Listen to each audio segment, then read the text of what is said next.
rompre un jeûne intermittent sec.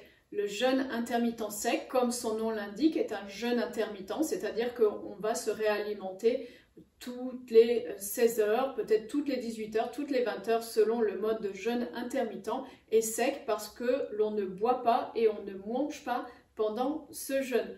Donc le jeûne intermittent sec, je vous propose de faire 16 à 18 heures de jeûne. Généralement, vous prendrez un repas léger le soir et le lendemain, vous allez jeûner jusqu'au prochain repas ou tout du moins au minimum jusqu'au déjeuner vers 13 h, 14 h. Si vous pouvez aller jusqu'à 17 ou 18 heures, c'est beaucoup mieux.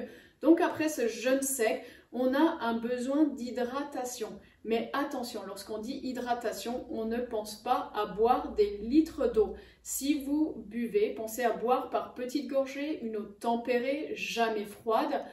Puis ne prenez pas 1 litre ou 1,5 litre en vous disant que vous n'avez pas bu pendant 24 heures ou 16 heures ou 18 heures et donc que vous devez vous mettre plein d'eau dans l'organisme parce que l'eau en général a pour but de vraiment plutôt nettoyer l'organisme plutôt que d'apporter de l'hydratation. Ce qui apporte l'hydratation, c'est ce qui est cru et végétal. Donc en rupture de jeûne sec, surtout si c'était jeûne intermittent sec, je vous propose plusieurs options. Une option, bien sûr, c'est de prendre un peu d'eau faiblement minéralisée ou de prendre un jus de légumes parce que c'est un cocktail de nutriments, de vitamines et d'hydratation et vous n'avez pas de fibres dans les jus pressés à l'extracteur.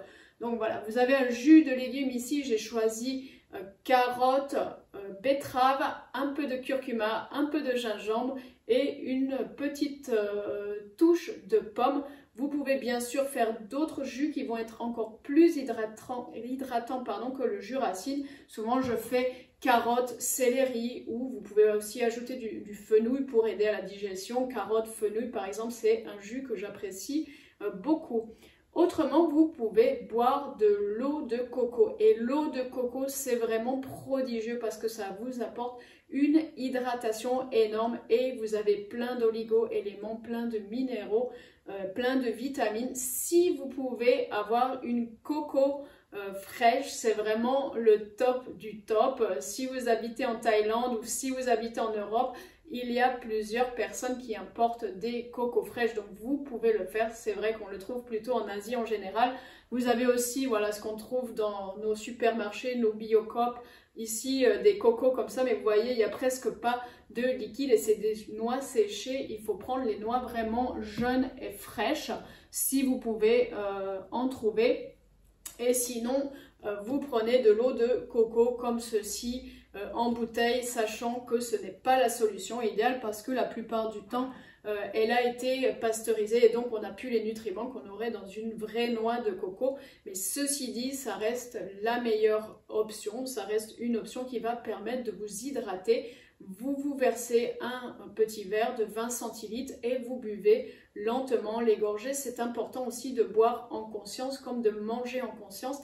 Et donc après votre jus, vous laissez 10-15 minutes, voire une demi-heure et ensuite vous vous faites un repas léger où vous allez prendre beaucoup soit de fruits crus, soit de légumes crus. Vous allez vous faire une énorme salade si vous le pouvez. Je vous conseille de rester le plus possible sur du cru et le plus possible sur du végétal.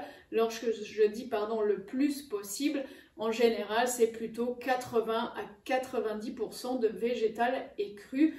L'homme est un grand fruitarien, un très petit granivore et un très petit carnivore selon les principes du fondateur de la naturopathie française, le docteur Marchesso.